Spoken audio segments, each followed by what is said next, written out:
Next, we have types of lattice.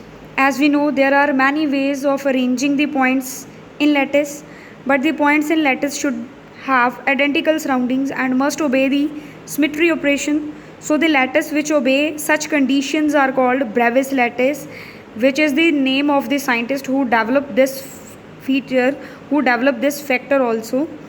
It has been mathematically proved that there can be 5 Bravais lattice in 2 dimensions and 14 Bravais lattice in 3 dimension system, right? So in case of Bravais lattice in 2 dimension system, so we have the lattice under rotating operation and reflection operation. So the primitive vectors in 2 dimensions. These restrictions result into 5 different types of Bravais lattice in 2 dimension, and these are listed as, so we going to draw a column in which we draw 3 columns: lattice, conventional unit cell and crystal axis. As we know, if A is equal to B, that means angle between these two is 90 degree. That means unit cell is square and lattice is square. For example, this one, ਆਪਾਂ number of ions ਨੂੰ arrange ਕੀਤਾ, ਠੀਕ ਹੈ। ਜਦੋਂ ਅਸੀਂ ਕਹਿੰਦੇ 90 degree ਤੇ ਆਪਣੇ ਕੋਲ 2 ਯੂਨਿਟ ਪੈਰਾਮੀਟਰ ਹੋਣ, ਉਹਨਾਂ ਵਿੱਚ 90 ਡਿਗਰੀ ਦਾ ਐਂਗਲ ਬਣਦਾ ਹੋਵੇ, ਜਾਂ ਅਸੀਂ ਕਹਿੰਦੇ ਹਾਂ ਕਿ ਨਾਰਮਲ ਹੋਣ 2 ਯੂਨਿਟ ਵੈਕਟਰ, ਉਦੋਂ ਅਸੀਂ ਕਹਿੰਦੇ ਹਾਂ ਜੋ ਫਾਰਮੇਸ਼ਨ ਹੁੰਦੀ ਹੋਊਗੀ ਲੈਟਿਸ ਦੀ, ਉਹ ਕੀ ਹੋਊਗੀ, ਸਕੇਅਰ। ਜਦੋਂ ਆਪਾਂ ਕਹਿ ਦਿੰਦੇ ਹਾਂ ਵੀ ਉਹਨਾਂ ਵਿੱਚ 120 ਡਿਗਰੀ ਦਾ 120 ਦਾ ਐਂਗਲ ਬਣਦਾ ਹੋਵੇ, A ਇਕੁਅਲ ਹੋਵੇ B ਦੇ, ਬਟ ਦੋਨਾਂ ਦੇ ਵਿੱਚ ਐਂਗਲ ਜੋ ਆ 120 ਦਾ ਹੋਵੇ, ਠੀਕ ਆ, ਮਤਲਬ ਪਰ ਐਂਗਲ 60 ਦੇ ਹਿਸਾਬ ਨਾਲ ਰੋਟੇਟ ਕਰੇ, ਉਹਨੂੰ ਕਹਿੰਦੇ ਹੈਕਸਾਗਨਲ। ਜਦੋਂ ਆਪਾਂ ਕਹਿੰਦੇ ਹਾਂ ਕਿ A ਅਤੇ B ਦੋਵੇਂ ਆਪਸ 'ਚ ਵੀ ਇਕੁਅਲ ਨਹੀਂ ਹੈਗੇ, ਅਤੇ ਜੋ ਆਪਾਂ ਨੂੰ ਐਂਗਲ ਦਿੱਤਾ ਉਹ ਵੀ 90 ਨਹੀਂ ਹੈਗਾ, ਇਨ ਦੈਟ ਕੇਸ ਆਪਾਂ ਕਹਿੰਦੇ ਹਾਂ ਉਹ ਪੈਲੋਗ੍ਰਾਮ ਹੋਏਗਾ, ਅਤੇ ਜਿਹੜਾ ਪੈਲੋਗ੍ਰਾਮ ਹੋਏਗਾ ਉਹ ਓਬਲੀਗ ਹੋਏਗਾ।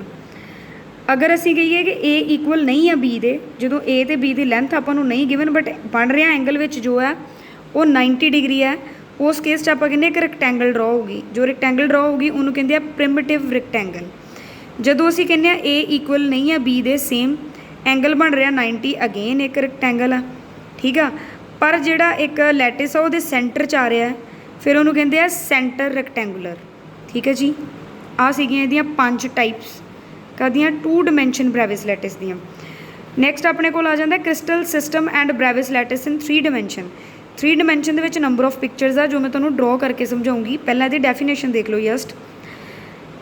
As it has already been pointed out that there are 14 ways under which the lattice point can be arranged in space on the basis of symmetry operation. However, it has been found that there are 7 types of crystal systems which have been further divided into 14 Bravais lattice. These crystal systems are known as Bravais lattice in 3 dimension. ਇਹਦਾ ਕੀ ਮਤਲਬ ਆ, 7 ਆਪਣੇ ਕੋਲ main categories ਹੁੰਦੀਆਂ, further 2-2 ਹਿੱਸਿਆਂ 'ਚ ਟੁੱਟਦੀਆਂ ਜਾਂਦੀਆਂ, total ਆਪਣੇ ਕੋਲ 14 ਬ੍ਰਾਵਿਸ ਲੈਟਿਸ ਬਣਦੇ ਆ 3 ਡਾਇਮੈਂਸ਼ਨ ਦੇ ਵਿੱਚ, ਜਿਵੇਂ ਇੱਥੇ ਬਣਦੇ 2 ਡਾਇਮੈਂਸ਼ਨ ਦੇ ਵਿੱਚ 5, ਠੀਕ ਆ। ਪੇਪਰ 'ਚ ਕੁਐਸਚਨ ਹੋਣਾ ਵਾ, what do you mean by lattice, also discuss its types. Important article ਆ। ਜੋ 3 ਡਾਇਮੈਂਸ਼ਨ ਦੀਆਂ ਸਟਰਕਚਰਸ ਨੇ ਉਹ ਮੈਂ ਤੁਹਾਨੂੰ ਡਰੋ ਕਰਕੇ ਦਿਖਾਉਂਗੀ, ਠੀਕ ਹੈ ਜੀ।